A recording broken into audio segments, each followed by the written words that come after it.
Let me record. Hold on. Okay. Okay, sounds good, Rick. All right, I'm recording it under WebEx. Rick, let us know when you're ready.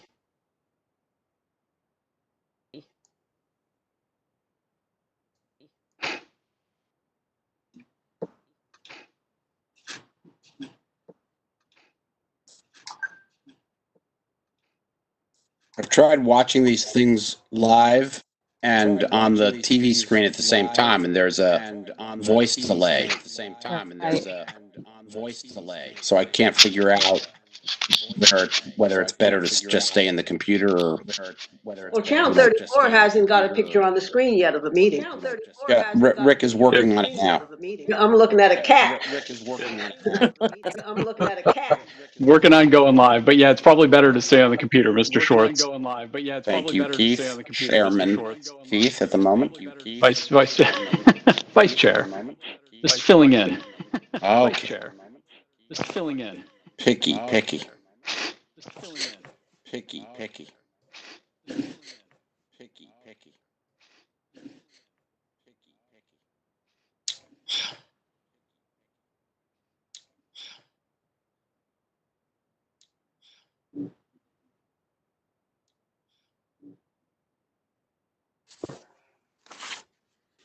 Rick, are we ready?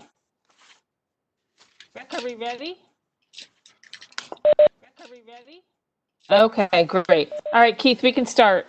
Great. Thank you, everyone. Good evening and welcome to the June 22nd, 2020 regular meeting of the Township of Montclair Planning Board.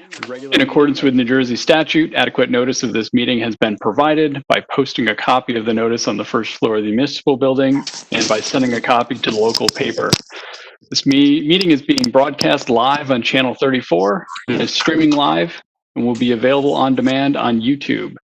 This meeting is a quasi-judicial proceeding, meaning we have powers and procedures resembling a court of law, and we are obligated to objectively determine facts and draw conclusions from them in order to provide the basis of an official action. Any questions or comments must be limited to the issues of what the board may legally consider in reaching a decision, and the decorum appropriate to a judicial hearing must be maintained at all times. And at this point, we'll move into roll call. Okay. Chair Nguyen. Wait a minute, let me make sure everybody is unmuted.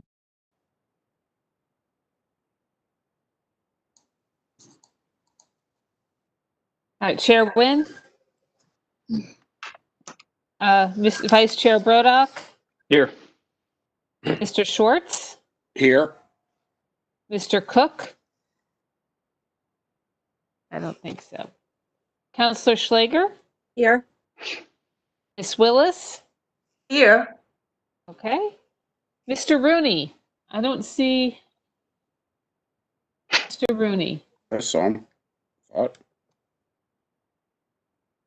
don't see him here. I don't see him on the list. No.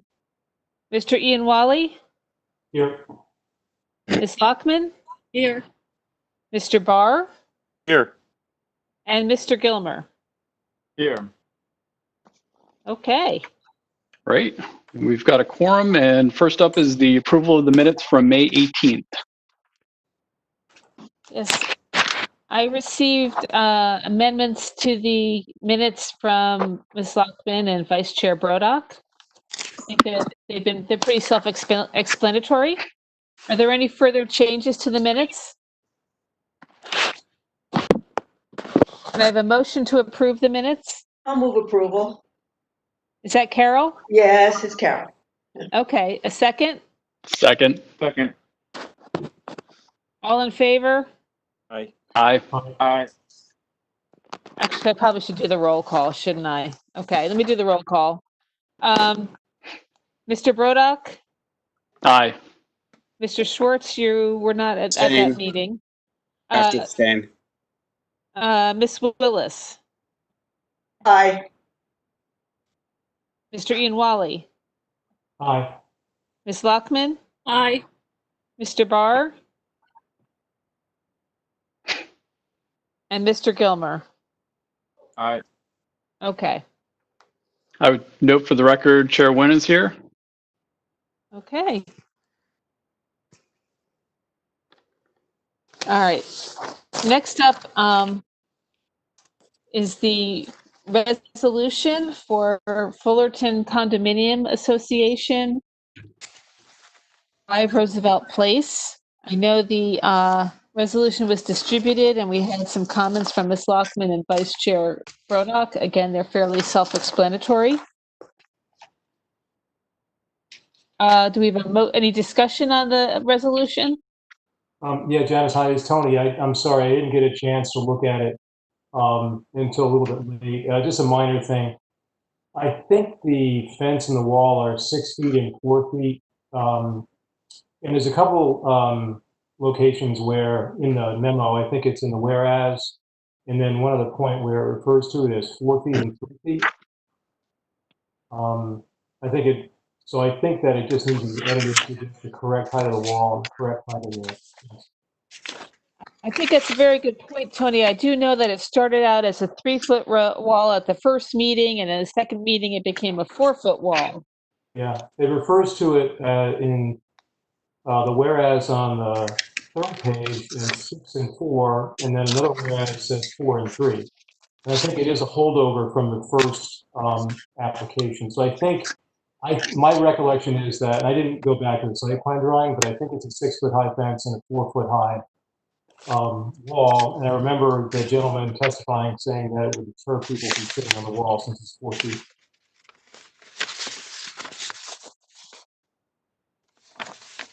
I think that's what it says later on in the whereas section.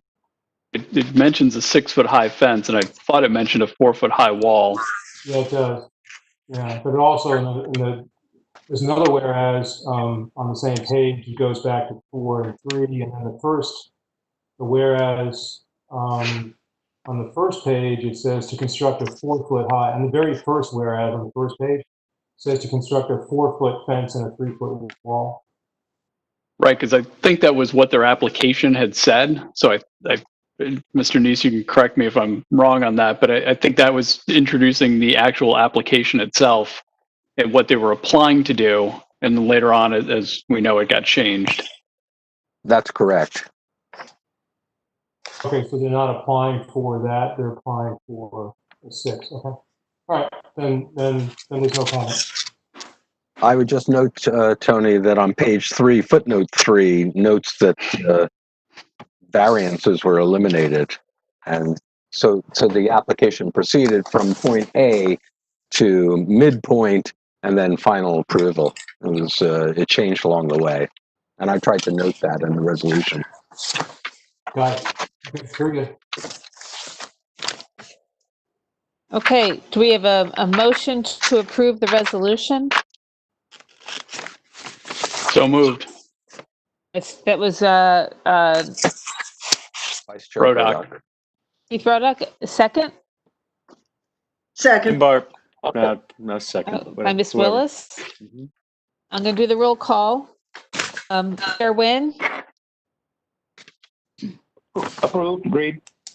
Okay. Vice Chair Brodock? Aye. Ms. Willis? Aye. Mr. Ian Wally? Aye. Ms. Lockman? Aye. Mr. Barr? Yes. And Mr. Gilmer? Aye. Okay. Approved. Chair Nguyen, you want to take this back over? I don't have my agenda pulled up. So why don't you just take us into the next phase while I Sounds do good. that. I got so engrossed listening to the discussion, I forgot to pull my agenda up.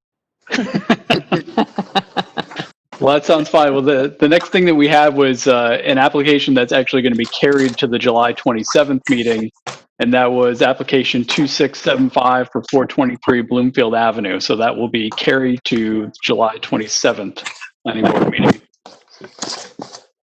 After that, we have a capital project review of the Lorraine Well Tank Project. Right, and here we have Robert Wells from SCE, who'll be making a presentation, as well as Janice, William Slack. I would say, would you mind muting everybody except for whoever's presenting? There's some feedback in the background. I will do. Thank you. And if anybody needs to unmute themselves, please go ahead. And I know Mr. Rooney appears to be on at the moment. I see that. Okay. All right, I've unmuted Mr. Wells and Mr. Slack, who are going to be presenting the plans for these tanks at the Lorraine Avenue well. This is a township project, which according to the municipal land use law must be reviewed by the planning board for consistency with the master plan. Because this is also in a historic district, we sent it to the Historic Preservation Commission for review as well. They issued a report, which was also sent out with your packages. So, Mr. Wells, do you want to start your presentation? Janice, can I ask you a question before Mr. Wells gets going? Sure. How come the Glenfield wells, the tank project for the well at Glenfield didn't come through the planning board? I don't know, because I was never even made aware that those tanks were being installed. I realized that they were installed when I asked for a sample, what it's going to look like, and they said go to Glenfield and see what it looks like. So all that in your report, I kind of made me wonder. Janice, where is the hard copy of the historic preservation report on this, the HPC report? Was it with the HPC met on Thursday. The report was issued on Friday, so I sent it out by email on Friday. There is no hard copy. That's what I thought. Okay. Okay. It's also on the web. I did upload it to the pending applications webpage for the planning board. Okay. Mr. Wells? Yes. So I'm Robert Wells. I'm with Suburban Consulting Engineers. We're a consultant for the township doing a project. There's a contaminant in the well, water supply at the Lorraine well. So in order to use the well, we have to remove this contaminant from the water. So the selected treatment alternative is 2 large vessels that contain granular carbon in it, kind of like a Brita filter, and then you filter the water through these treatments, and it removes the contaminant, and then you can put the water back into your distribution system for consumption. Due to the nature of the site, it's somewhat environmentally constrained. There's a little brook that's on the site. There's also a lot of other underground facilities and treatment facilities on the site, so we tried to find a place to hide these facilities where they'd be least objectionable to the neighborhood. So we tried to put them behind the existing well house building, which butts up to the Upper Montclair train station and the railroad tracks. Mr. Wells, do you want me to go to a certain page? Yeah, if you want to go to the site plan, I guess. Do you see the site plan on the? I see the cover sheet. Okay. You just tell me which page you want to go to. Keep going.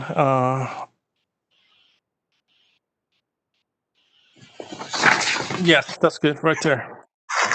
All right. And if you want me to. Yes, perfect. So this is a close-up of where we're proposing to put the facilities in the lower left-hand corner. Yeah, you can barely see the edge of the Upper Montclair train station there. There's the existing well house is hatched out. The text is a little small, and then we have the tanks behind it. I lost. I'm trying to zoom in. I'm trying to zoom in on the area, but my computer's slow. There we go.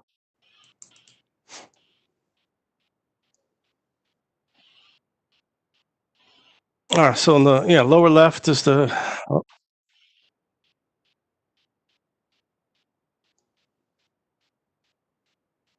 All right. With the lower left, which here, are you talking about this area here? I can't see your display now. You don't see it? Janice, No, I think we've lost the display. Oh, okay. I see your cursor, but not what's under it. It's almost like the window is not selected anymore. No, all right. I don't know. All right, let me see. There it is. I can see it now. All right, so what I was trying to do is highlight. I guess I just can't zoom in. My computer kind of stops when I try and zoom in. So it's this area you're talking about? Yeah, that's where the proposed improvements are going to be. You got the wall here, right?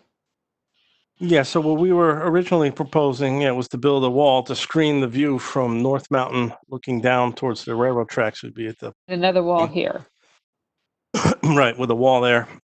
And then a wall between the, that's a parking lot to the train station, and there's an access way to get to the tracks. So we were proposing to build 2 walls there to screen the view and help hide these tanks. The Historic Preservation Committee meeting, they opined that it would be better if we didn't build any kind of screening wall. Well, So let's go through. Why don't you go through what before we go to the HPC, let's go through what you submitted so that they can understand it, and then we can compare the two to see how you responded. Okay. Yeah. So you see the gray hatch kind of run in the right corner of the side. That's a brook that's on the site that goes under the railroad tracks. So there's certain environmental restrictions about building in that area that we try to avoid. The top of the screen, there's an existing treatment facility that's just cut off in this view right there. Yeah. And below that is a driveway, and there's all kinds of utility piping, electrical that's buried under that driveway. So if you want to step through to the next page, then maybe we can start looking at some of the elevation views. Okay. Is this the next page? All right, this is a landscaping proposed plan to further screen the facilities, to screen the walls and the fences we're proposing to put up, and additional screening along North Mountain Avenue. Well, I think we go back to that later if you guys have more questions about it. I didn't skip a page. Did I skip this page? All right, there we go.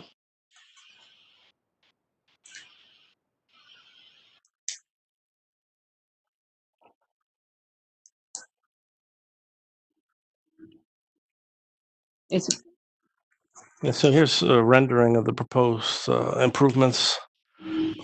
Different vantage points, different viewpoints. So the first upper left is the view from Lorraine towards the facilities. The upper right is the east, so that would be what you see from the railroad tracks. Then the lower left is the view from the parking lot of the train station. Then the final lower right, it would be the view that we were proposing from North Mountain looking towards the railroad tracks. So we were proposing, as you can see, on the right side, the tanks stick up above the existing well house. So we were proposing to build a screening wall structure, try to make it look like an old railroad building that would screen these from that particular vantage point. If you want to go to the next page, I think there's some 3D renderings. Okay.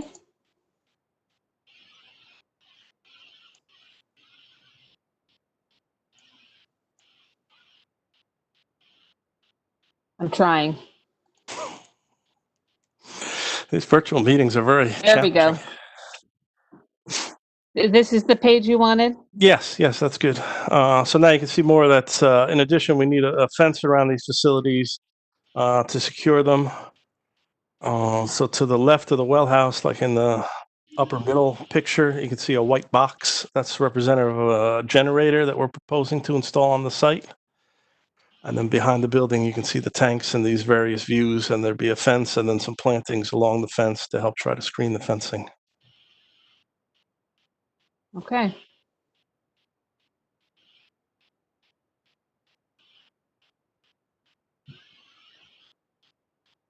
Mr. Wells, do you want to go over your revised plans, or what did the HPC, talk about what happened at the HPC meeting?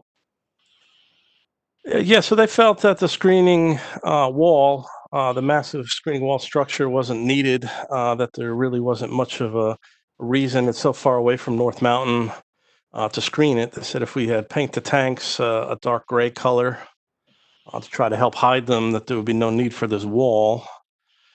So they proposed that we went around on the railroad side with I think it was a 6-foot wall, and then a 4-foot fence on top of that. And then the rest of the site, we go around with a 8-foot fence to secure it in. But an estate or a wrought iron type of fencing as opposed to the chain link that we were originally proposing was their recommendation. So this is what you submitted today. Do you see it? Yes. Okay. So this is, yes, exactly. So this is in response to their comments, what it would look like. So you can see there's, some tank and equipment sticking out past the building. Same plantings we're proposing to screen the fencing. And so there's a gate on the side where there's no trees, just an access gate, primarily for personnel, not vehicular. Right, so this is the side again by the railroad station that you would see where the brick wall with a fence on top of it would be to screen and secure the facilities.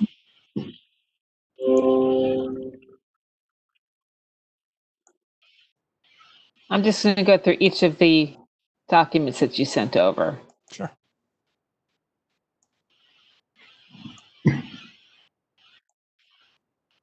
So just to be clear, that this rendering that we're looking at right now is your revised proposal based on the commentary from the HPC. Is that correct? Yeah, Rob, you want me to jump in here? Yeah, I don't know. We still need clarity from our client as to how he wants to proceed based on their recommendations, based on your recommendations. So I don't want to say it's what we're now proposing, but it's a rendering to show what they're proposing for your benefit of seeing different alternatives to see what you want to determine and recommend. Yeah, because I mean I think there were Steve was there, but it seems to me the brick wall is a natural material, kind of blends in. The fence that they're showing has that round circle, which is a little detail, kind of a classical element and nondescript. And it seems to me that they're correct. The dark painted gives it an industrial, dark painted gray gives it an industrial feel, and you may even be saving some money with what they're proposing as well. But Steve, you want to speak for? Were you at the HPC meeting?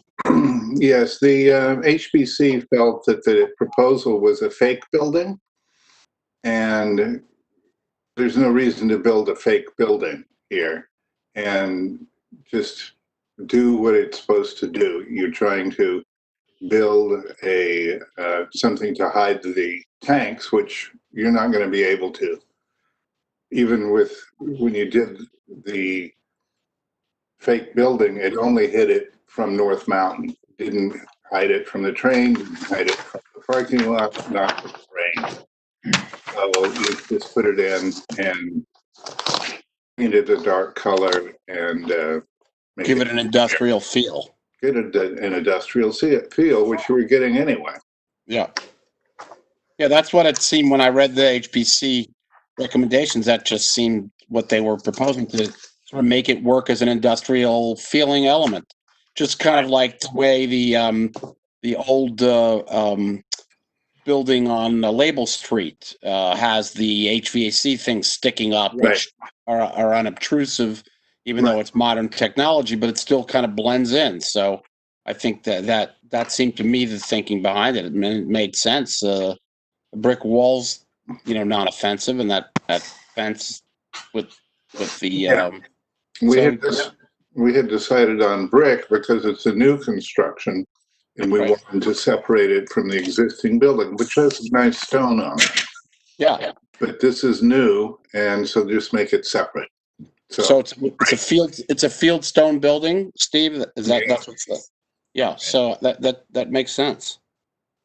Maybe a little wider grout, or are they going to use half brick on a Full brick. full brick? Uh-huh. So throwing a little wider grout to make it look older. Right. Boom. I mean, residents are good. Residents are going to see this. People are going to see it going by. So They're going to see it anyway. yeah, should look industrial. Okay, got it.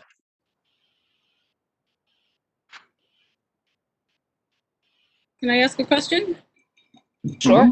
Okay, so I went and looked at the site, and I find that the well house is a quite attractive building. It's got lovely stone on the outside. It's very symmetrical in the way it looks. And with this design, you're covering up half of it.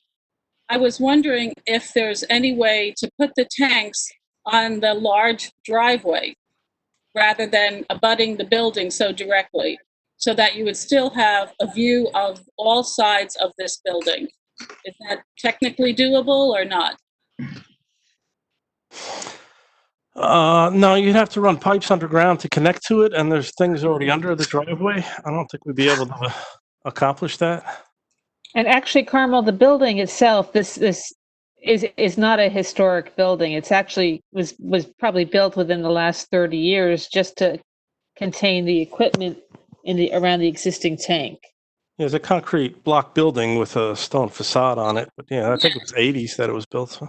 Well, it's a cute little building, and I thought if you could move the tanks away from it, that might be advantageous. But you're saying that's not doable, or you haven't thought about it, or there's no... Yeah, no, on the driveway it's not doable. We'd have to go further out in front of the driveway, closer to North Mountain. Start to As I understand it, Rob, the tanks are part of the actual treatment for the water that's going through the well. Yes. Okay. So And the residents of North Mountain don't want to see it, don't want to see the tanks. Okay. I mean, they're pretty far from it, and if you have all that trees blocking their view. But I understand. No, I was just asking the question. I have some more. Can I keep going, or? Sure. Okay. My first question really is, so you don't show the restaurant in any of your renderings, but De Novo Restaurant is quite close to this building. And one question is, I was wondering if the renters of De Novo, the restaurateur there, was he advised of this project to allow him an opportunity to comment? The 200 footless property owners were notified. So if he... Property owners. Yeah, so I don't know if the property owner advised him. So you don't know if the actual commercial building there was notified about this project?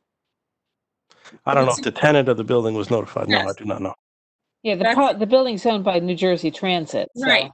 I understand that. It seems to me, a flaw in not allowing the opportunity for the restaurateur to see these renderings and comment on it, since they really are close to this building and those tanks.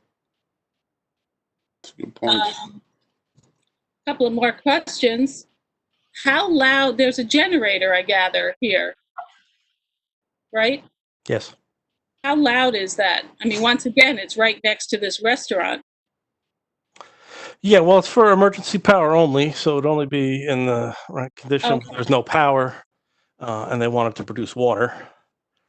Okay. We're proposing they come with they make a standard noise attenuating enclosure, which we are proposing to install it. So it's I think they measured it 7 meters. It's like 75 decibels. That means nothing to me, but is that the maximum shield from noise that you could have at this site? You could make a custom enclosure for hundreds of thousands. It gets very expensive when you start doing custom noise enclosures. It's quieter than a train. So the maximum non-custom enclosure is what you're planning on using? Yes, that is what we're planning. Yeah, there's no enclosure. There's a standard enclosure, and they have 2 levels of noise attenuating. We would pick the highest one. Okay. Is there any exhaust that comes out of this? The treatment? No, the generator, yes. Be a diesel-powered generator. if it was on in an emergency basis. Yes. Okay, and it runs on oil or something, right? Or gas. Diesel, yeah, diesel fuel. Then I guess this question is not really for you, but Janice, don't we usually have another engineer look at the works of engineers that we are reviewing? Well, we do, except in this case, it's the same, the water department uses the same engineer that we do, so. Yeah, I understand that. There would be no reason we would want an independent view of this. I don't think we need to. We wouldn't have an engineer anyway because we don't collect an escrow for this. It's a township project. Okay. And another question is, what we're looking at right now is the view from the restaurant. Why wouldn't you put trees in front of that wall so that it further blocks the tank and the wall and you just see a bit of the older building? The wall is proposed to be right on the property line. Ah. And we were trying to keep the tanks symmetrical with the building. I mean, we could shift them so they stick out the side further to move the wall back in order to have room for plantings. But whose land is it then that abuts? Is that the restaurant or the New Jersey Transit's land? That you could conceivably put a row of trees in front of the tanks? It's New Jersey Transit. So would that be possible? Once again, like the angle that you're looking at here is exactly what the restaurant would see. If you could have tall trees that would block it further, I think that would be a benefit. Trying to go back to the site plan. Yeah, I don't know if you wanted your report where you had photographs might be. My report? Yeah. Yeah. I just pulled up the site plan so you can see where the property line is. The side of the restaurant that's abutting is the kitchen side. It's Right. the service side. No, I know that, but there is some parking there. Sorry. I'll pull up my report. Wait a minute. That's where they store their dumpsters right now. Right.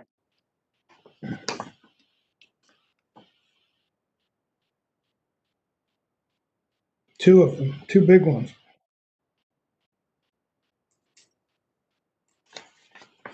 Nope, that's not the right one.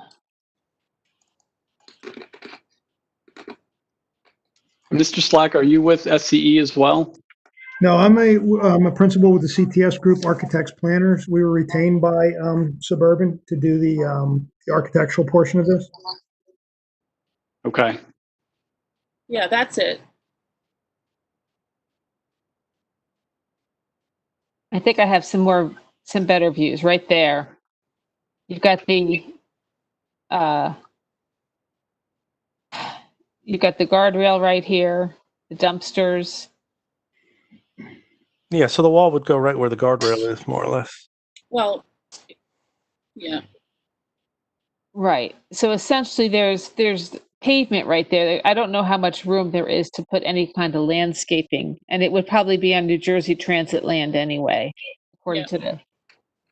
Is it hard to get New Jersey Transit to agree to such a landscaping project?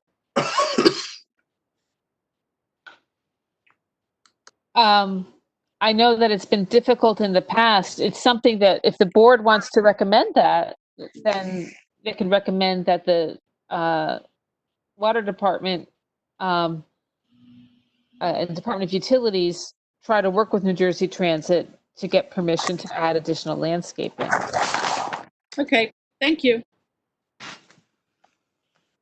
I've got a few questions, Mr. Wells. Is the way that this plant operates that it goes from the well to the air stripper, then back to the GAC, or is that the intent, I should say? No, it'll go the other way. It goes through the GAC unit first, and then over to the air stripper. And then from there, there's an underground tank where it gets pumped out to the distribution system. And so what's the rationale for having the air stripper on there? The air stripper removes VOCs. So you're, and then the GAC is to remove what? That's a PFOS chemical, PFOA. Okay. I don't know if you need explanation as to what that is. Nope, I don't, but I just want to make sure everybody else hears it. I mean, I can't make you any promises, but the GAC should remove VOCs as well, and we're going to petition the DEP to remove the airstripper once we have the test results. But I don't want to make any promises, but that would be our intent, to get rid of that facility out front. That makes more sense then. So to say your GAC is going to suck up your VOCs faster than your PFAS. So if your intent is PFAS removal, you're going to load up the GAC with VOCs before it actually does too much with the PFAS. You'll end up kicking PFAS off pretty quick. Yeah, it's going to take everything out. Yeah. Yeah, and but it may reduce the effectiveness of your PFAS removal because you're going to use it primarily for VOC loading. I don't know what the concentrations are, but that could be a concern when you hit operation. Right. Yeah. No, it was all part of the testing. Yeah, it's anticipated in the analysis of how long the media will last and need to be changed out now based on all the different contaminants that it's going to be pulling out. And how are you going to backwash the GAC vessels? Where does the backwash water go? It doesn't. The media gets removed. It doesn't get backwashed. Last year or two, and then you come in and take out all the media. You don't backwash to regenerate it and create that waste stream full of contaminants. No, you've got to backwash when you put in the fresh media. Oh, the fresh. Yeah. No, we're proposing to put a manhole on site to connect to the sanitary sewer. I don't know if you see it in the driveway. So that they use hoses and stuff. It's only when they start it up every year that they'd have to do something like that. So they'd lay out hoses and put it down the sanitary sewer. So the idea is you're only going to backwash the fresh GAC. There will be never a time when potentially contaminated GAC gets backwashed? Correct. Yeah, it's not permitted right now to backwash in New Jersey. It has to be disposed of. Right. See, my concern is really just the creek and not, making sure that anything, even suspended solids coming off that GAC, the fresh virgin GAC, that gets into the creek versus that sewer. It just makes me a little nervous.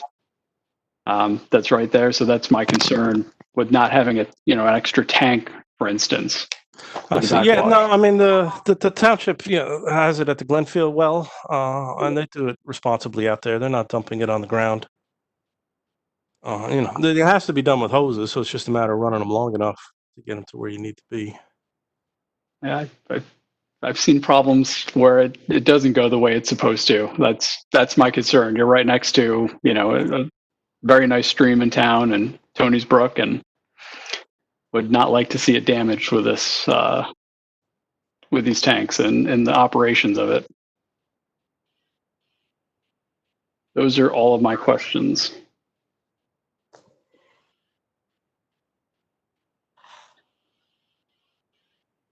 Are there any other questions or comments? Oh, no. I'm just wondering, just out of curiosity, could these tanks be put underground?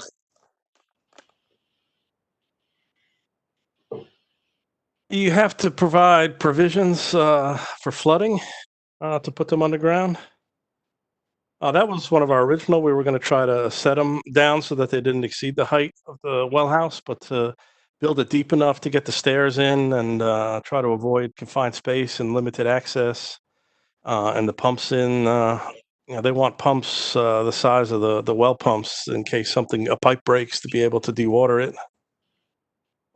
So it can be done. It's hard on this particular site, and it's kind of cost prohibitive and will be a much larger structure. Thank you. Any other questions or comments?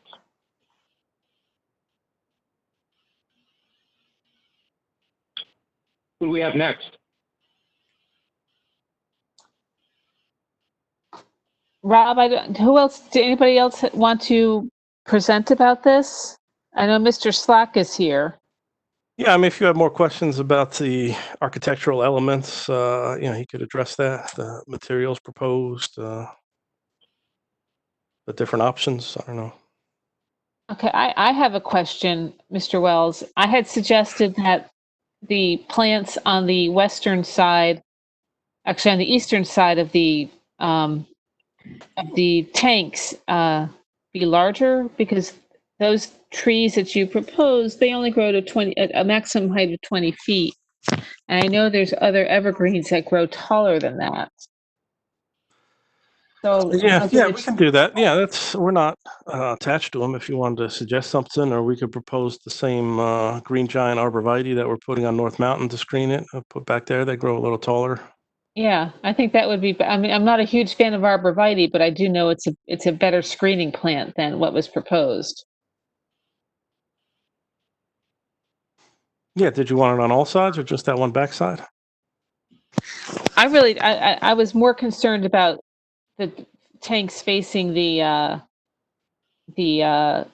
train station platform, because now that we revised the plans, I think that you might look to see if you could provide some additional landscaping on the south side as well. Working with New Jersey Transit, I thought that was a very good comment as well. Yeah, there's no objection to that. We can put the arborvitae back there. Yeah, taller screening all the way around will work better for the neighborhood in general. Is that John? Yeah. That's John.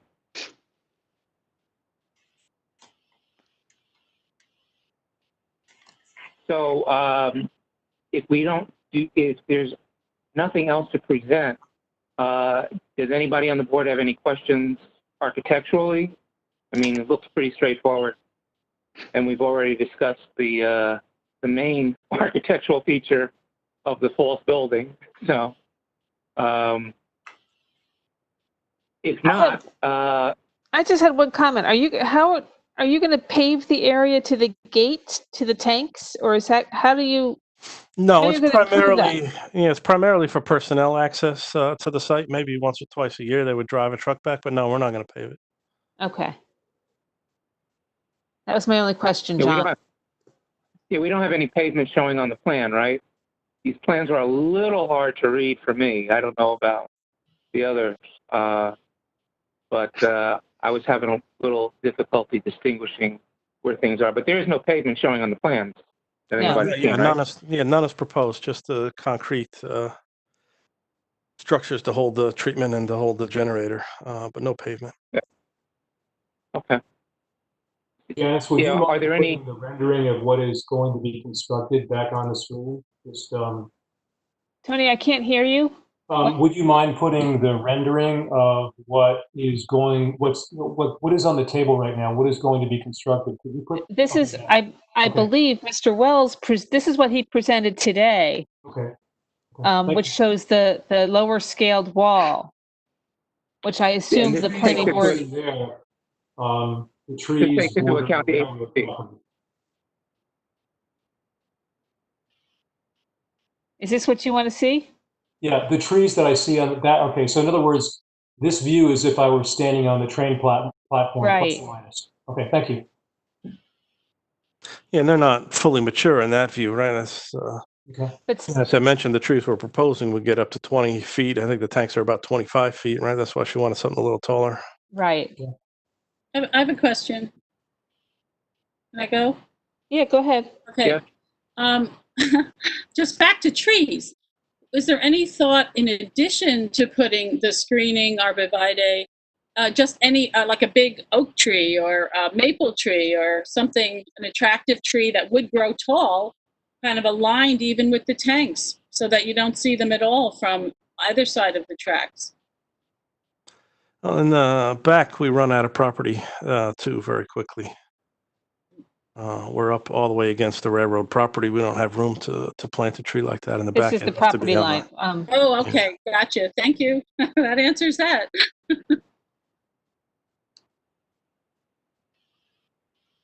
Right. Well, if we don't have any further questions, are there any comments in general? I don't know, are there any members of the public that are online that want to be heard about this?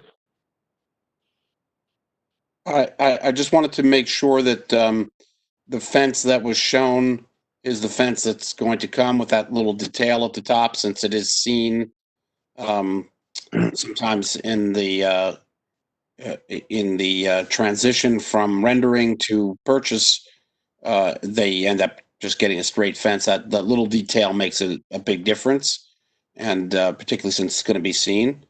So the one with the circle on the top comes at different heights. I think that's what the HPC recommended.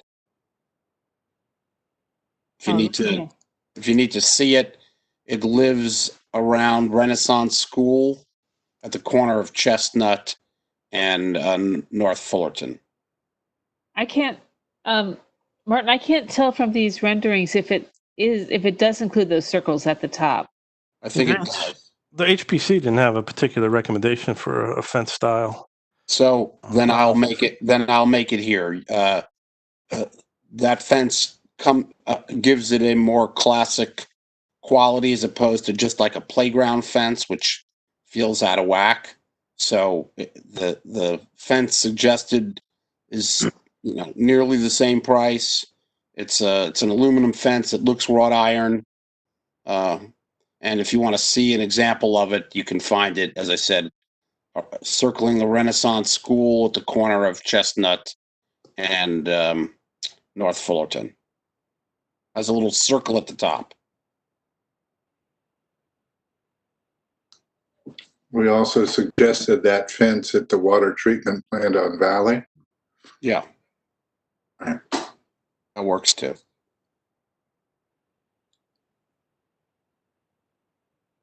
Okay.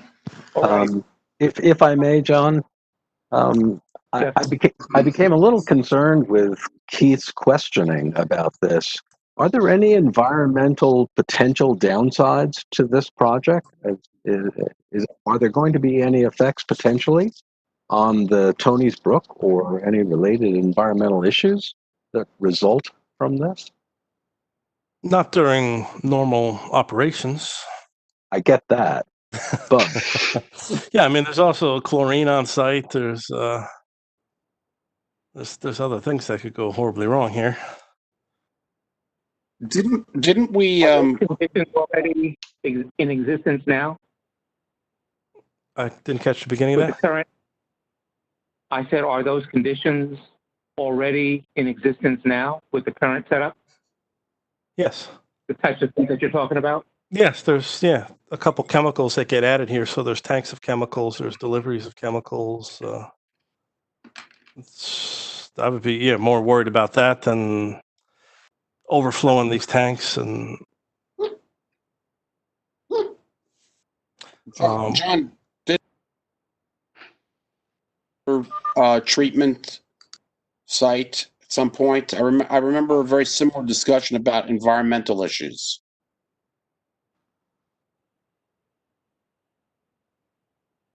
Was I muted there? No, you're unmuted. Yeah, I don't think we got everything that you said, though, Mark. Could you repeat it, please? Yeah, I remember another treatment project where we had somewhat of the same issues, and I can't remember where it was. I don't think it was Wayne?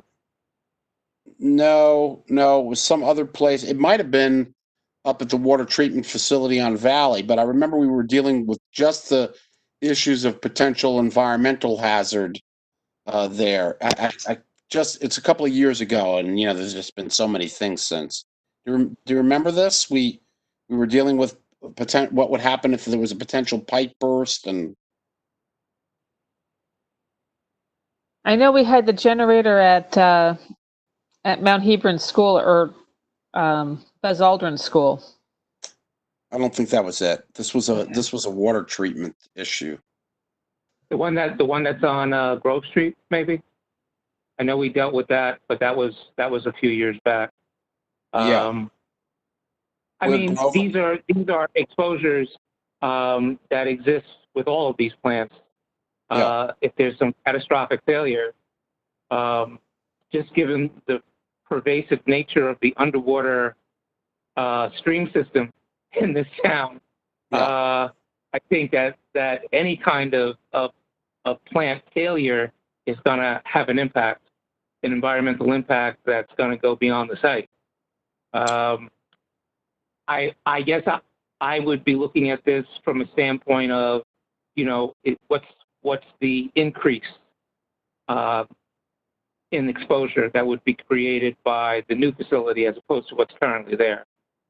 And I don't get the sense that it's necessarily an increase, maybe larger capacity, but also newer equipment. So hopefully, less likely to fail, given the improvements with technology.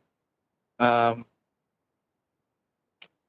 I don't think that there's any way that we can reasonably account for catastrophic failures from these sites locally. Yeah, I just remember we got into it and then we had them create some preparation in case. I do not remember the project. I thought it might have been up on Bellevue. I can't remember. I just remember we started to get into some of the same issues. But okay. Yeah, I think, John, the real increase would be the diesel storage on site. And if that tank were to rupture, and hopefully it wouldn't, more likely you'd have a spill when they're filling it. But if that spilled, it would kind of cascade right into the stream or Tony's Brook. Right, it's above ground, double walled tank that's proposed, so you should be able to see it. But yeah, if you ran into it. I think maybe Martin, what you're thinking about is the treatment tanks that we were approved for the Valley Road well that the county has. Yes. Or City of Newark has. And what we did there was we required them to put in a containment system in case any of the chemicals spilled over. Right. I knew this was resonating in some way. Is that applicable here in any way? Well, I guess is there any way you could put a containment pad? Well, we're not proposing any new chemicals. This carbon is innocuous. No, I think maybe for the diesel.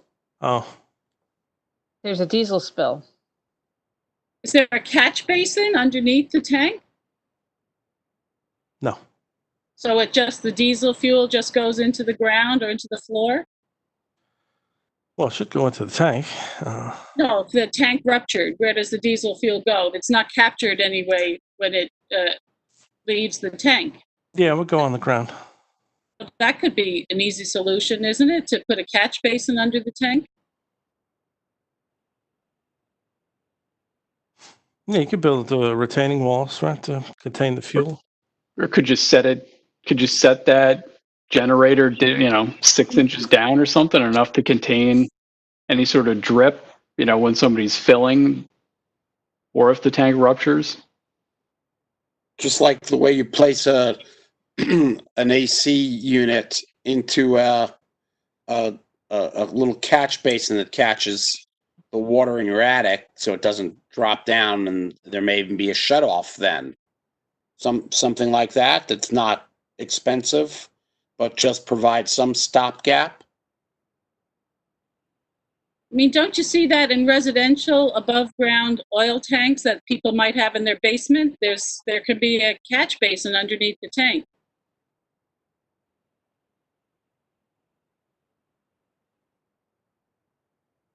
Yeah, we can look into that and see. I've never seen it done, but we can look into it. I've seen them in containment areas where they had concrete containment walls built up to contain a spill.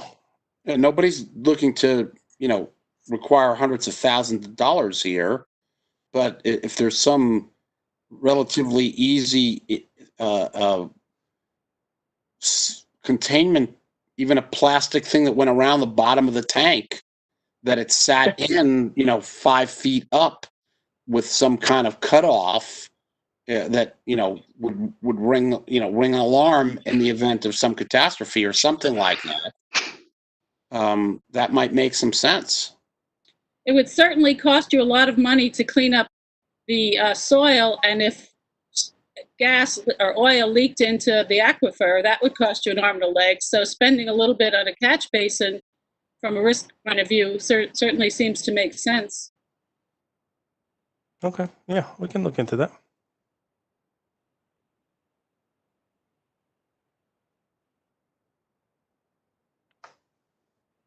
Anything else, guys? Cover Sorry, the I was on mute just now. Two very superficial questions. So, one, we just discussed the trees. They are evergreen, so they'll provide coverage year-round. Is that right? Correct, yes. Great. And then on the tanks, if they just come in one set, that's fine. But is there any option of them being like a green color or something that's a little less visible through the trees? Or I just don't know if that's an option. Maybe you missed, Dan. Okay. Yeah. The HPC recommended that they get painted a dark gray to be more inobtrusive. Okay, that's fine. Just, yeah. Great.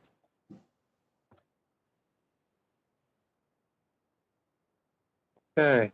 Anybody else?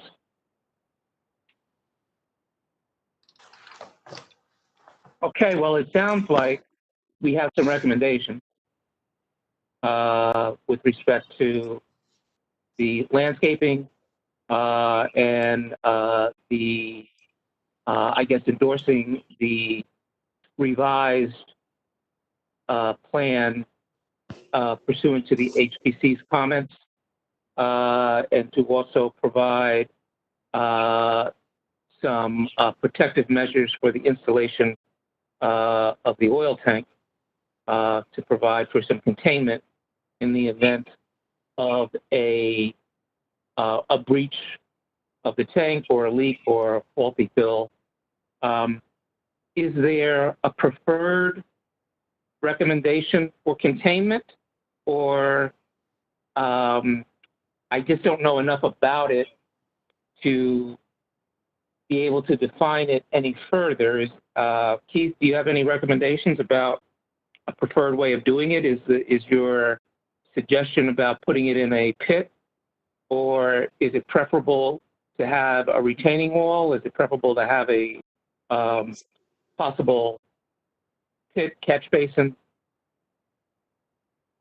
I think the like containment with either a retaining wall or digging that concrete pad a little bit lower and putting the concrete sides on it is probably the best. The only consideration there is that you would have to protect it from rain so that it wouldn't fill up with just rainwater. So it's a little bit more complicated than just setting some concrete. You have to put some sort of shelter over top of it, but that's probably the best approach.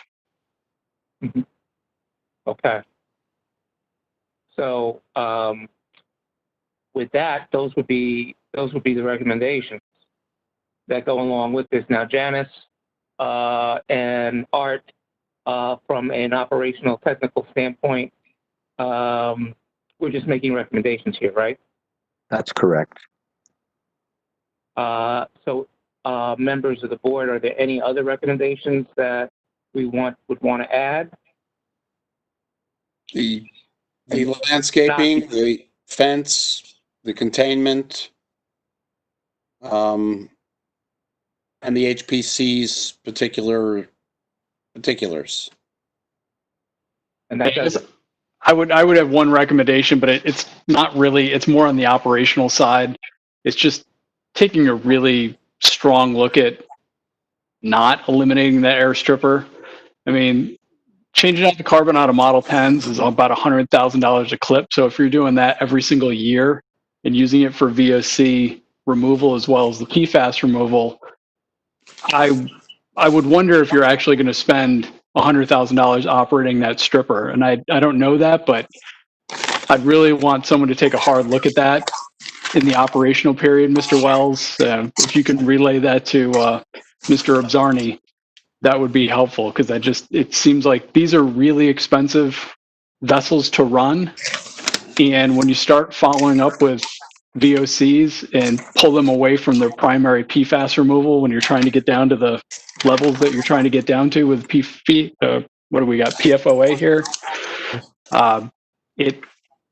The money goes very fast, and I just wouldn't want to see the township spend a lot of money.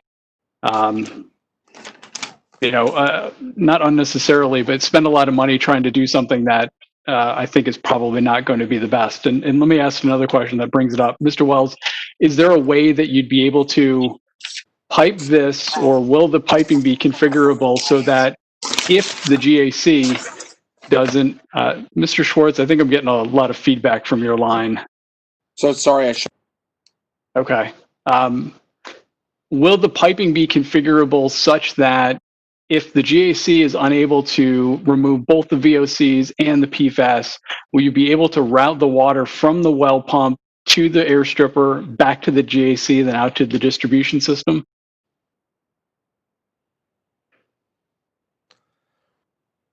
It's difficult because right now there's a tank under the air stripper, right, that pumps out. There's a high surface pump there, right? So you have to get from that pump back to the GAC tanks. Sure. That would be difficult. And then in the driveway is all the contact piping for the chlorine, because the chlorine feed is at the GAC, the air stripper as well.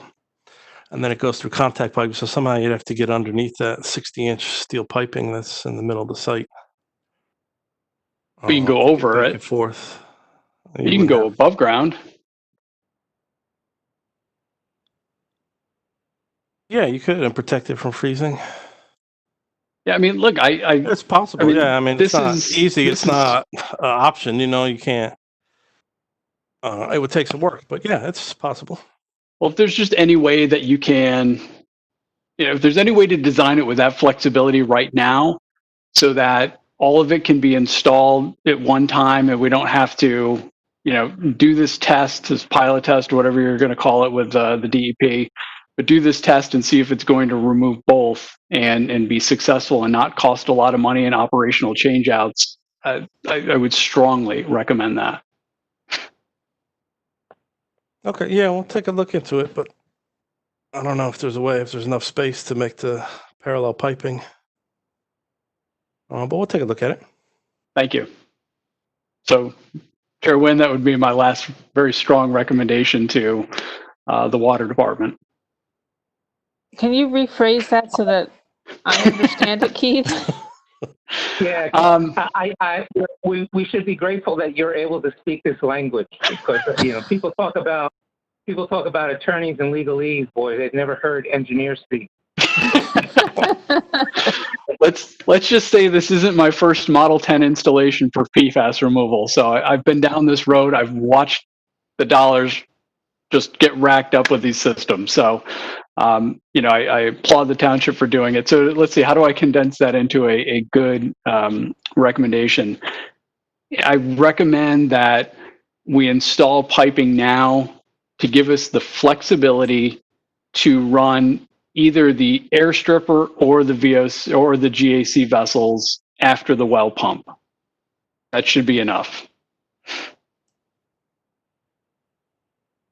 Mr. Wells, does that about cover it, do you think? Yep. Okay, let me just get it to run either the air stripper or the GAC vessels after the well pump. After the well pump. Okay. I got it.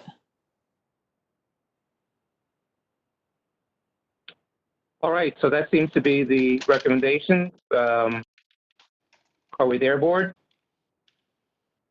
I'm good with it. Do you want me to call the roll on this? Why don't you? All right. Just so we have it clear. Okay. Chair Nguyen? Aye. Vice Chair Brodock? Yes. Mr. Schwartz? I'll unmute. Are you still muted, Martin? Yes. I am muted. Okay. Councilor Schlager? Where is Is she? she here? I think we dropped Councilor Schlager. Ms. Willis? Aye. Mr. Rooney? Aye. Mr. Ian Wally? Yes. Ms. Lockman? Yes. Mr. Barr? Yes. And Mr. Gilmer? Yeah. Okay. All right. Thank you. So I think what we'll do And- is just to follow up on this, John, Arthur and I will work on the resolution, and we can bring it back to the planning board at the July 13th meeting for finalization. Sounds good. Okay. All right.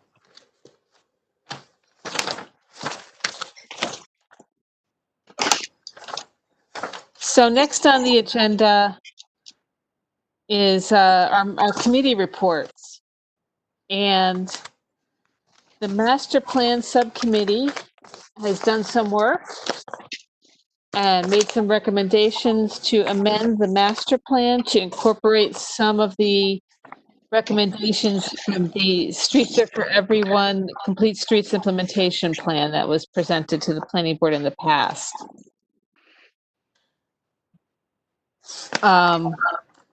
Carmel, do you want to talk about the changes, Yes. changes that you want to make to what was distributed to the board?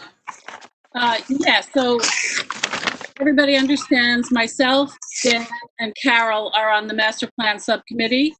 And you recall that a couple of meetings ago, the planning board as a body agreed that we would put the recommendations that are in the Safe Street Plan that deal with pedestrian safety into the current master plan. So that was the point of this effort, was to look at the recommendations that are in the Safe Street Plan and extract those that deal with pedestrian safety only and amend the master plan to include those recommendations. So that's essentially what I did.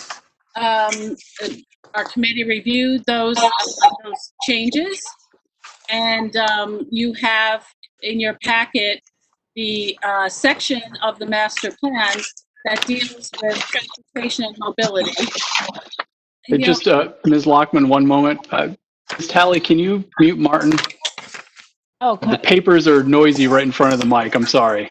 Yep, there we go. Okay, sorry, Ms. Lockman. I showed muted. Okay. So we went through the Safe Streets Plan and we added these recommendations to the master plan, and that's what you have in your packet. I think I made a couple of other changes that I sent out by email just because the marked up master plan didn't include everything.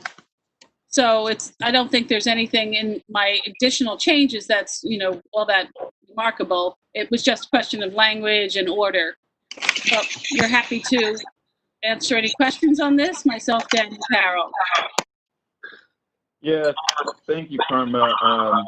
Yeah, I'd like to thank Carmel for taking the lead on a lot of these revisions and edits. I was hearing a little echo, but I think it's gone now. Yeah, thank you for that. And then just by way of review, so I think as many of us know, we had the Complete Streets Plan, I believe initially in 2004, and then we got funding for this Montclair Safe Complete Streets Implementation Plan in 2016. They then presented it to us upon completion in 2018. And then we discussed it toward the end of last year, focusing primarily on the pedestrian improvements. And so really what Carmel's done, and correct me, Carmel, if I'm wrong, but we've basically edited the pedestrian improvements to take out any mention of biking, and we're basically thinking about adopting that into the master plan now. And especially, it is 2020, so if we can recoup anything from the funds we've spent on this project, at least with regard to pedestrian safety, that would be great. Yeah, I think there was a general consensus from the planning board that the pedestrian safety measures needed to be incorporated. So that's why we wanted to move forward with that.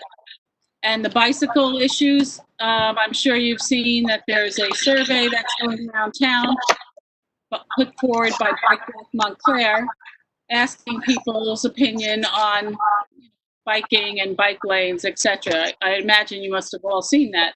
So we wanted to bifurcate the efforts just to deal with pedestrian safety issues now, because that's what the planning board supported when we looked at this a couple of months ago.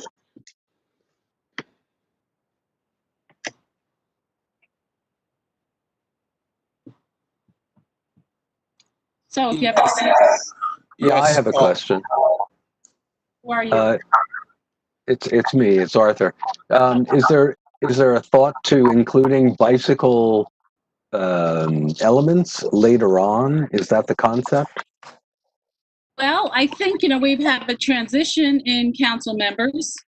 going on in July.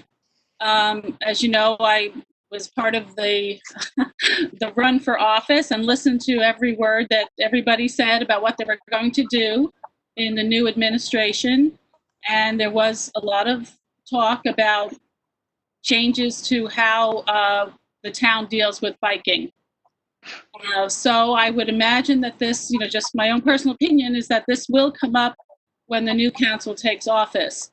But right now, we have the mandate to go forward with pedestrian safety measures, so that's what this effort was about. As I said, I do think that, just speaking from my own opinion, that biking will come up as a topic when the new administration takes office. Yeah, and help us out here maybe, Art, because we want to make progress with what we can. So kind of, minimum viable components of this complete streets plan that the planning board feels comfortable with and we can move forward. That said, we may come back and revisit other components of this plan for potential adoption in subsequent weeks or months. It's kind of one consideration if in your view, if that's fine, no issues with that. Secondly, one thing I would emphasize is that the edits that we've made are not adding anything of our own opinion, et cetera. We're largely leveraging the expertise that's already in the plan. So we're not looking to add in any other commentary. It's just pedestrian safety, taking out the notes about biking to at least advance this forward. And ideally, if we align tonight, then as I understand, Janice, we could post for public notice and then discuss adopting this into the master plan on a subsequent meeting. So we're not looking to vote on that tonight, just making sure we have enough alignment to move forward with that. And then the last thing I'd mention is, so in section 2.1, if you scroll down in the attachment Janice included, on pages 18 and 19 of the master plan, it explicitly requests for us to make many, if not all, of the pedestrian improvements included in this plan. So I do think it is consistent with the master plan for us to adopt at least the pedestrian recommendations within this complete streets plan.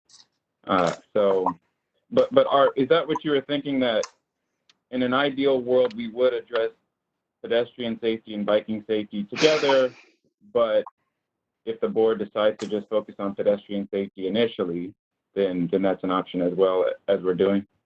Yeah, I don't really have an agenda here, Daniel. I was just curious because I was aware of what Carmel was talking about candidates having a discussion with Walk Bike Montclair prior to the election, and I actually was listening to it.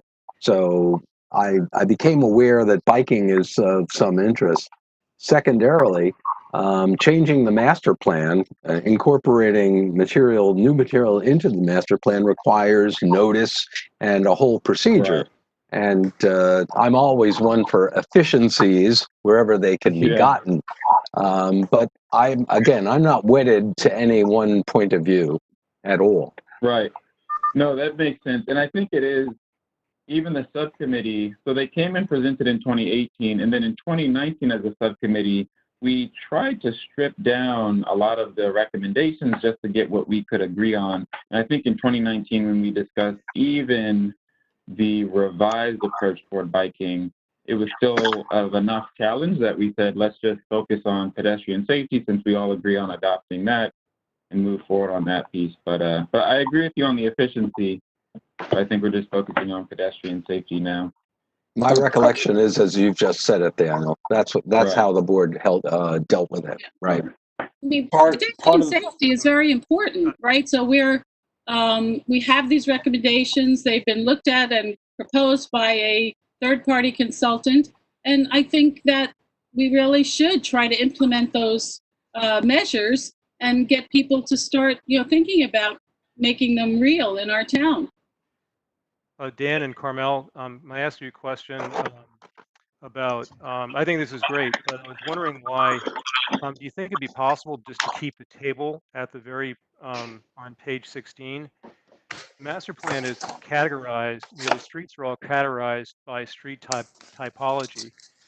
And by eliminating that table, you're not really showing where For example, pedestrian scale lighting was originally to be considered in certain typologies. And the table's been eliminated, and I think it really should be there because it helps illustrate where these various improvements are really contemplated. Otherwise, there isn't a segregation of where these improvements are being considered. I wonder if you can comment on that and perhaps consider eliminating the table. Okay, I took them out because I was trying to put in the pedestrian recommendations in kind of to match the language and the way that the master plan was already written. And it didn't, in the section that I was looking at, it really didn't call for a table, but I have no problem with keeping the table in. Yeah, if others agree, I think keeping the table in would be great. We just wanted to make sure we avoid any concern with what we included, but if people prefer to keep the table in, I think it does add clarity. Yep. Mm-hmm. I would just point out that we'd have to eliminate the top line that references street typologies, because those street typologies are not in the master plan. Yeah, that's fine. That may have been what I left it out too. I don't know if you can hear me. Is that correct or not? We can hear I can hear you. Yeah, okay. I was also thinking that since we do, as Art mentioned, we will have to have hearings and make this amendment to the master plan. It would seem appropriate that the board, at the same, in our handout, we received pages 17 through 25, which relate to those issues. And it would seem helpful for the board to, at the same time, to edit some of the language that's in those pages. So I would be recommending that at the time that the board have the hearings, that we also include at that meeting the reference to making the necessary updates and edits to pages 17 through 25, because there's some language in there that's awkward and relates both to, it basically lumps biking and pedestrian in the same basket, and they're separate. And some of the things that were discussed during the period of election campaigning seem to have some confusion about it. I think that would be helpful for the board, our subcommittee, to deal with those pages and to update them so that when we have the hearing for the pedestrian safety, that we also clean up the language in those pages. That's an excellent idea, Carol. And I think just to further clarify the difficulty, and I think we should have rolled these pedestrian safety issues out earlier, but the problem was the language and the copywriting lumped both pedestrian safety and biking together and really almost mandated a kind of bike-centric focus that there wasn't really agreement on, both in the board and clearly in the township. And therefore, the pedestrian safety issues, which could have and should have been implemented sooner, or at least put into the master plan, kind of fell by the wayside with that conflict. So I think I wouldn't want to see the pedestrian safety issues limited if we got caught up in a biking debate at the same time. But I think Carol's correct. The subcommittee should address those pages post with. I think that's great. Is it, now pushback on this, could we work toward advancing the pedestrian improvements in isolation, much as we're thinking about doing tonight, and also revisit the biking portion of the master plan, as well as the biking recommendations in the complete streets, safe streets plan that we're talking about here in sequence rather than together? Because I'm very concerned that it could take a very long time to adopt these pedestrian improvements if we put them all together. Again, Okay, can I just speak on that? Could I speak to that? The funding came through in 16, they presented in 18, even 2018, we agreed on these pedestrian improvements, and it's been over 2 years later, and they're not adopted into the master plan. So, okay, can I speak to that? Wrong. Yeah. Well, just to finish, it's not a right or wrong. I think either approach has its merit, but we have tried now for over 2 years to do them together. So I kind of am sympathetic to perhaps having 2 separate tracks now. Could I speak to that? Yeah. The thing that I would say to that is that editing the pages, the 9 pages that I'm referring, I don't think it's going to take that much. I'm suggesting that we could move forward with the the pedestrian safety issues. And that at the same time, we just do those 9 pages. Then the bike issues, I think, are more complicated and will need to be dealt with separately. But I don't think the editing of those 9 pages, I think that probably our subcommittee could do that and submit something to the board, which the board could approve along with the issues that our subcommittee has already dealt with. So I'm agreeing that we should move forward with the pedestrian safety issues. But I'm saying let's edit those 9 pages because I think it will help if we do that to make it clear what those separation issues are if we edit those pages. And I think our subcommittee can do that and perhaps that by the next meeting of the board, send something for review. And in fact, any board member who looks at that, because it was in our packet, those 9 pages were distributed at this time, that anyone who looks at that could send to the board anything they would like us to look at and edit. But I think that that our subcommittee can do that and have it back perhaps even by the next meeting, along with the pedestrian safety. The bike, I do think, is more complicated and will need to be dealt with at a later time. Some of those edits do affect the language around bikes, though. Correct, because right now it's muddled and confused together. And in fact, it just needs it needs some editing, which I think our subcommittee could make agreement on by our next planning board meeting, actually. It's not the same, as complex as dealing with the bike issues.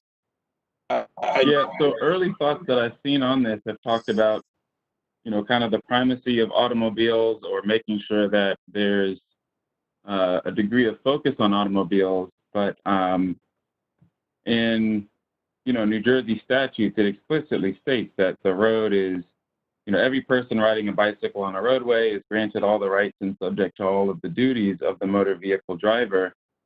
And so I'm really wary of putting any language that makes it where you don't have a car in Montclair, thus you're relegated to a second-class position with regard to the roadways. The roadways. I don't think that I don't think that anything that we would do with our recommendations for editing would in any way imply or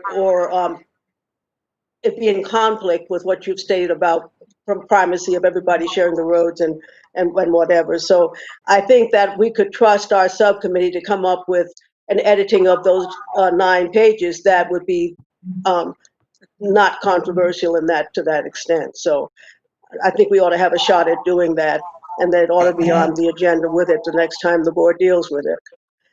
If we can't do it, then I'll have to step back and say we failed, but I don't think that it's going to be that kind of issue, Daniel. Okay, no, I think that's great. So let's take a stab at those edits in parallel if we can. If we come to an alignment before the next meeting, that works. If we don't, then we just proceed with the edits that we reviewed tonight, the pedestrian. So regardless, at the next planning board, Janice, is it possible for us to set up a hearing on potential elements to be adopted into the master plan? We can't do the public hearing because I think you first have to have the document. I have the public hearing has to be noticed 10 days in advance. Yeah. I would have to have it by next Friday. So I think what we can do is I have no applications for the July 13th meeting. I think at the July 13th meeting, we can discuss the master plan amendment, and we also need to discuss the report from the Board of Adjustment, the annual report.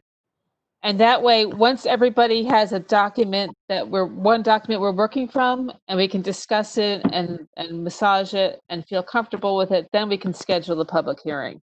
Well, to Dan and Carol's points here, I think we have to deal with this in context of real politics happening around.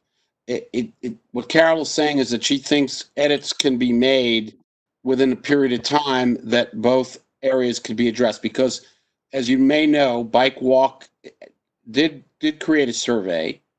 They did get response. There was some criticism of the survey that it effectively focused one to come up with a particular point of view, not addressing parking loss within that, and positioned it as only a temporary measure. So this is going to be presented to the council and will come up. So I think both Dan and Carol are correct. We need to get to this on one hand, and the question is, can the subcommittee get to a point where there's something to deal with? I think they'll know pretty quickly whether or not they're able to come up with language that's agreed for biking or not. And if not, then it should just be the pedestrian safety. And if they can get something agreed for biking that it would express the will of the planning board, then that should be put forward too, because it is on an independent track going to the council, and then the council is going to look back to the planning board for its positions. So it's time to move on this. I think I understand what you're saying, Martin. You have to have a document when you notice for the public hearing. I don't think we'll have a document by next Friday. Maybe they will. Carol, what do you think? Oh, I don't think we'll have it by next Friday, no. I think the last I heard, the next planning board meeting was going to be mid-July or even the 27th of July. And what I said is that I felt that the subcommittee could certainly deal with the pedestrian safety portion is already done pretty much satisfactorily. The only thing I was suggesting is that the 9 pages of the master plan document that are used in support of that the subcommittee also edit those pages. Right. So that at the time that we put that forward as in terms of a hearing, that those pages are edited correctly to go with the part that we've already approved. I don't know that we'll have at that time all the information we have to write anything definitive on biking at that time. I'm happy to take a crack at editing those pages. And we can meet as a subcommittee and discuss them. That's what I'm recommending. Thank you, Carmel. I think you understand what I'm asking for. Yeah, I think it is much more efficient for sure if we can do it all together. I was just hoping we could put almost like a deadline for the subcommittee. And if we meet the deadline, then we do it together. And if, it's a challenge, then at least we know we can advance the pedestrian side. I could give you a deadline by which the report needs to be completed. And then we can, after we discuss it at the next planning board meeting, then I would feel very comfortable about scheduling the public hearing. Okay. All right. I just don't think we're there right now. Yep. What's the date then? The subcommittee would have to make its recommendation to the planning board. I would need it by July 7th. July 7th. So our subcommittee would need to meet before then to agree on the language and then present that to the planning board as a, subcommittee recommendation. Right. Okay. Does that work? And my only question here, though, Janice, is by July 7th, if we want to put it before the planning board for us to discuss as we are tonight on the 13th, is that right? And then you would schedule the public hearing for the meeting after the 13th. Is that right? Yes. Versus if I'm sorry, say it again. Oh. You need edits by June 13th, is that what you said? No, so Janice is saying, sorry, go ahead, Janice. I said if you want for discussion at the next planning board meeting, I need your report by July 7th. Okay, yeah. And okay, if you wanted the public hearing, I would need the report by this Friday. Yeah, so that's the bind. It's that we could advance we could have the public hearing on what we are all looking at right now on July 13th. Or we could try by July 7th to have additional edits that we want to talk about on the 13th and then have a public hearing at the meeting after the 13th. That's what I think would be more doable. And I think that given the longevity of all of these issues, that it's really probably worthwhile doing that. We'll have it to Janice by the 7th, and then we'll be ready for the 13th, and then we'll put it on the hearing that follows that meeting, not the 13th. I suspect, just point of information, I suspect that there will be limited discussion or controversy on the pedestrian safety aspects of this. That any aspect of the public hearing would only really be on biking. I mean, nobody's objecting to the particular type of crosswalk recommended or bump outs for enhanced pedestrian safety. So I don't think that's the area that's going to generate much difficulty. And Martin, that's in favor of which of these processes, though? I mean, I'd say that again, Dan, I'm sorry. I was just trying to understand, were you saying that perhaps regardless, we keep the document as it is and have a public hearing at the next meeting, and the subcommittee still talks about biking, and then maybe it's a subsequent meeting for a public hearing on the biking piece? Or, Yeah, or well, were you look, saying, yeah. Carol's correct. It does make more sense to bundle the two together so that the bifurcation is very, very clear and it's one public hearing. I think the pedestrian safety aspects are going to be more pro forma. So, once, I mean, maybe we could get a sense of whether the board is ready to pass this language right now. And if that's the case, then it just could be held in abeyance. And then we have one public hearing, since we know we're going to approve this pedestrian safety, these pedestrian safety modifications already. Then we don't need two public hearings. So, there's merit to both of your positions. I certainly understand where Carol's coming from. And yet I certainly understand, Dan, your point saying, let's get to it already. We could have passed this a long time ago, but for the lack of bifurcation within the language itself. So, I'm of two minds. I'm good. I think your subcommittee should decide how to handle this, actually. Just so you know, Yeah, my I'm fine with- recommendation yeah. would be to move ahead with the pedestrian improvements and get that completed, because I think there's consensus on it. I don't know when or what form of consensus the board will have on the bike improvements, and you don't want to lose the pedestrian improvements because of the lack of consensus on the bicycle improvements. So I would do it as two separate actions if we can. I think that would be cleaner. I think it makes sense. Go ahead. Go ahead, Keith.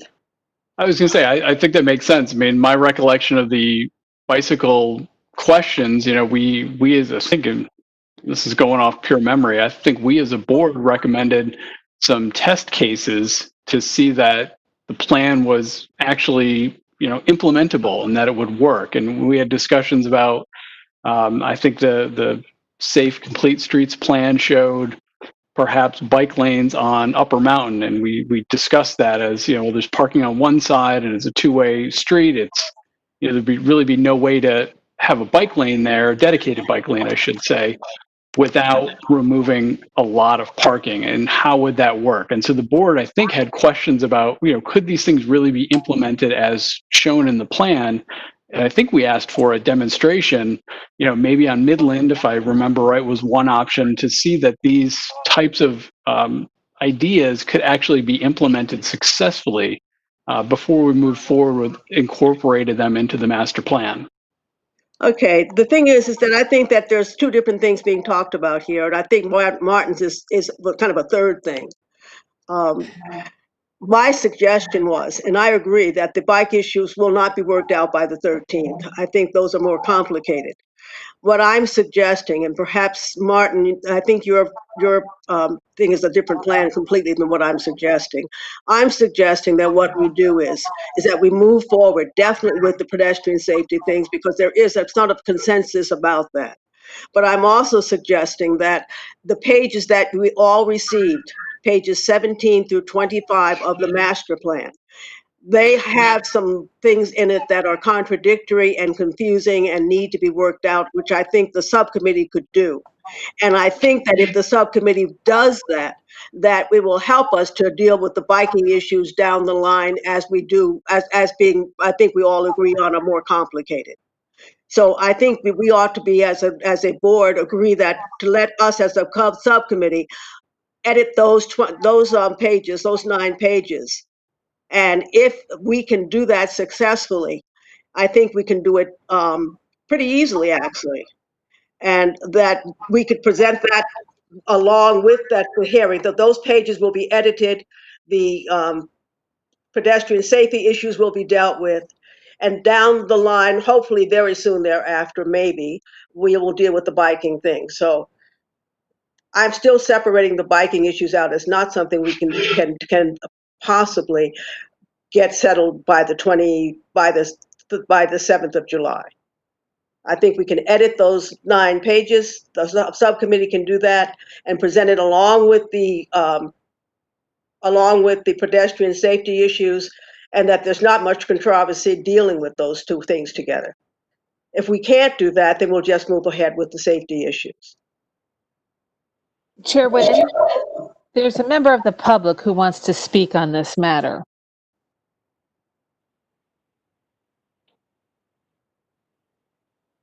Or Vice Chair Broda. We're not having a public discussion, though, a public hearing on this. I understand that, but I just want to let you know that there's somebody on the line. I think it's a council-elect member who does want to make a comment. Yeah, Councilor-elect Jacobellis is listening and would like to make a comment, perhaps to the procedure we're talking about here. Okay. All right. I'm trying getting it. Mr. Jacobellis? Yeah, thank you, everybody. Look, I appreciate you giving me the opportunity, but I'd actually prefer to follow the rules of decorum here. So thank you, but I'm actually going to pass on the opportunity to speak, and I'll save comment for a future opportunity when public comment is appropriate. Thank you, though. You're welcome. All right. Okay, so I'm happy, as I said before, to take the first crack at looking at those pages, whatever they are, 19 to 25, and doing some edits there so that at the next council meeting, we can discuss both the safety, pedestrian safety measures and those edits. Is that the consensus, that what you want the subcommittee to do? And at that meeting, you can decide when you're doing your public hearing, if it'll just be on the pedestrian safety measures. Yeah, I think that's totally fine. In agreement with They that. said it. Yeah, go ahead. I'm totally in agreement with that, and I'm coming back to the table again, and I understand Janice's comment. So the types of roadways that are in the master plan are indeed different from those that are recommended in the street typologies that are in the plan. But I still think you need to do something to say that out of all these improvements, certain improvements are appropriate in these areas and certain improvements are okay here. Otherwise, you have a lot of improvements and there's like gobs of streets in the town. So I think that categorizing them on some basis to say that certain of these things are okay. Otherwise, I think it doesn't really give enough direction. And I think that one of the further edits is that there should be more traffic lights to, I think that was in Carmel's. Yeah, I have that. Mm-hmm. But just to say that there should be more traffic lights is sort of a very open-ended. I think that by having some deference to different road types, and different road types, would be more suitable to have certain improvements, is probably not a bad thing. And I didn't realize that the street typologies that are in the table that you deleted don't match up with the street typologies that are in the master plan. That's too bad, because if they did, then it'd be easier, easier just to include the table. So I guess my concern is that if you have a bunch of improvements, but you don't really say where you want them, it's hard. No, doesn't common sense come into play here? you're not dictating by every type of road what you can do. You kind of look at the master plan, and if it seems to make sense on this particular roadway to add traffic lights, then that's what you do. Yes, I understand that, but the master plan also takes the mobility plan of the master plan categorizes streets in terms of primary activity corridors, secondary activity streets, township thoroughfares. So there's a lot of baseline work that's already been established in the master plan to characterize our streets. And the reason why that was done, I would think, is to treat Grove Street different than a small street. So that's only my point. It attempts to give some direction.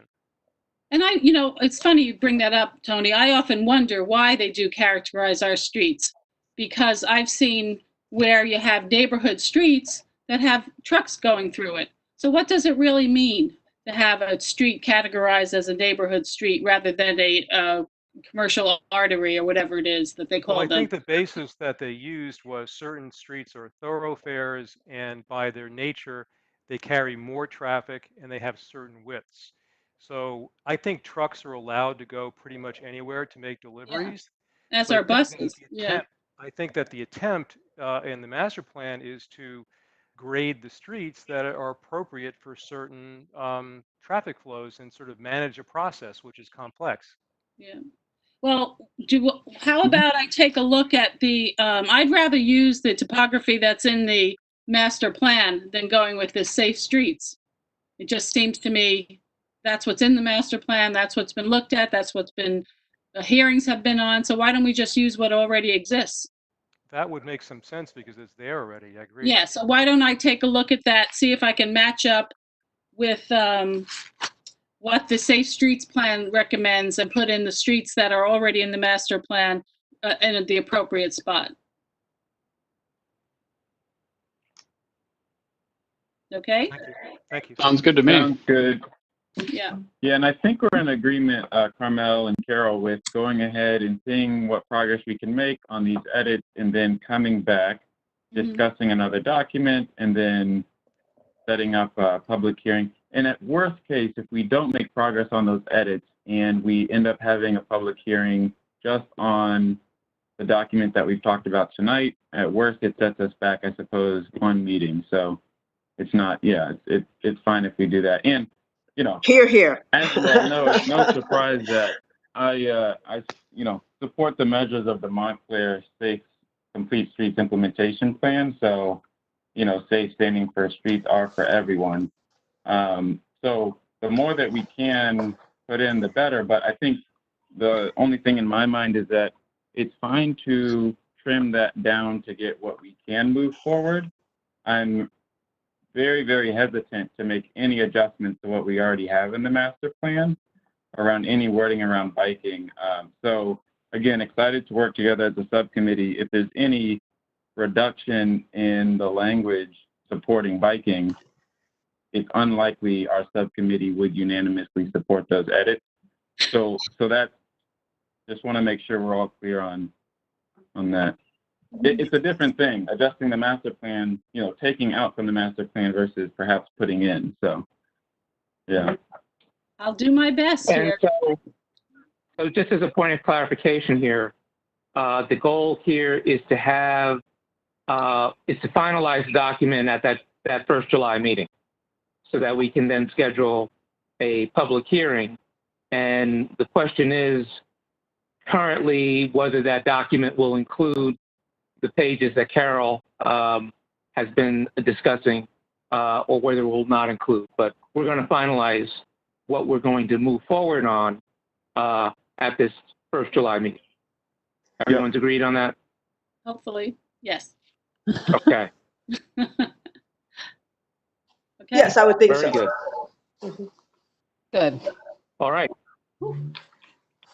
So So then that, I think that takes us to item B under the committee reports, the Development Review Committee. Right. As far as I've been informed with Mayor Jackson's stepping down on July 1st, Mr. Schwartz is his appointment. And so Mr. Schwartz's position on the planning board expires with Mayor Jackson stepping down. That is correct. So we need to have a new person appointed to most in particular Development Review Committee, because we do have public hearings coming up for the Development Review Committee. Do we have a volunteer?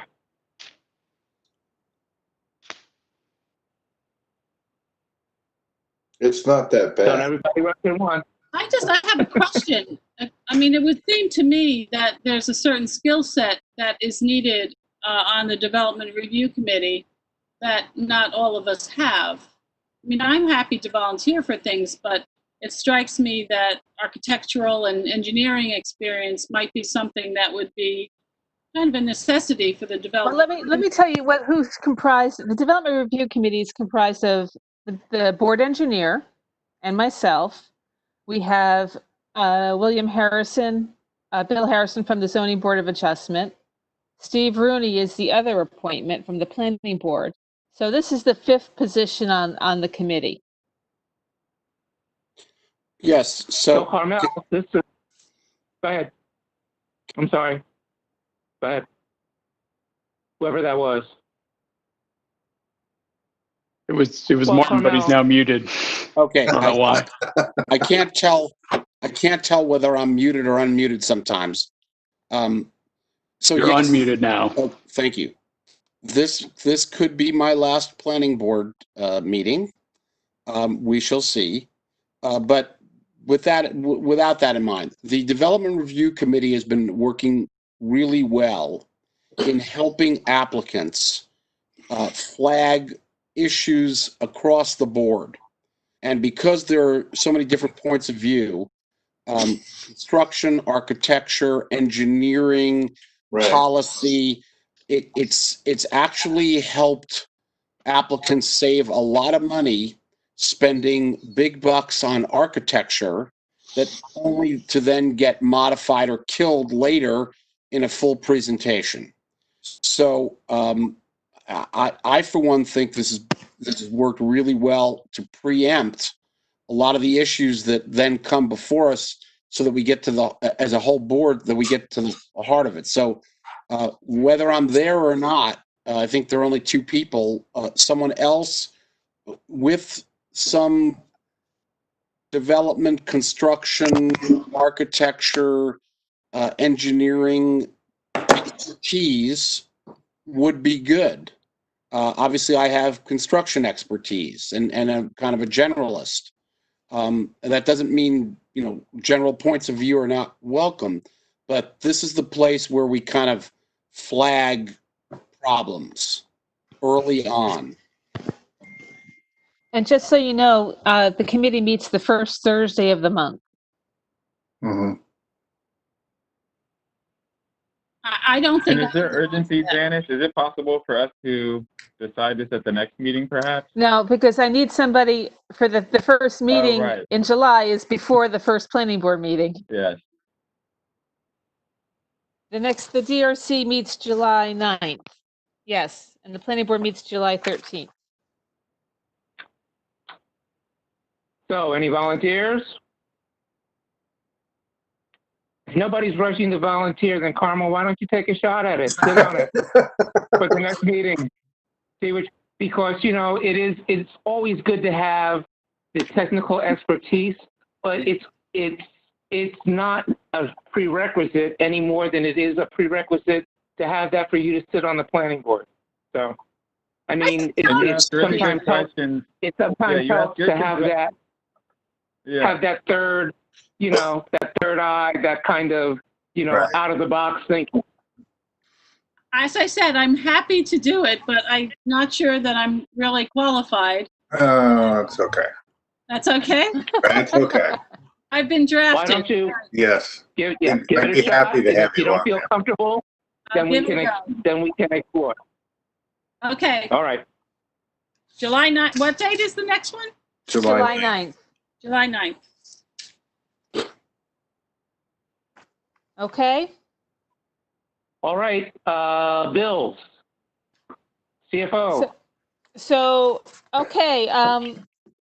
So I know that Keith reviewed the bills, and there was a question, Keith, regarding the engineer's bills, and that's why Mr. Battaglia has been staying on this call so that he could respond to whatever questions you had about the inspections for the Seymour Street project. I enjoy sitting here listening to all you guys talk. Don't worry about it.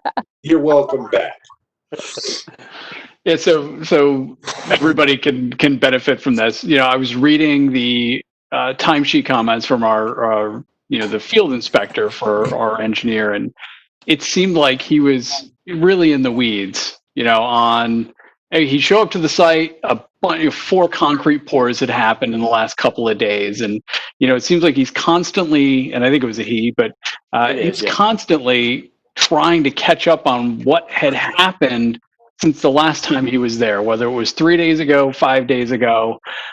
He was there frequently enough, but those of us who are in construction and understand it, things happen very quickly, and things happen, things that you don't know happen, changes get made when you're not there. So I raised a general question: do we need to have that field engineer there more often than he's currently going?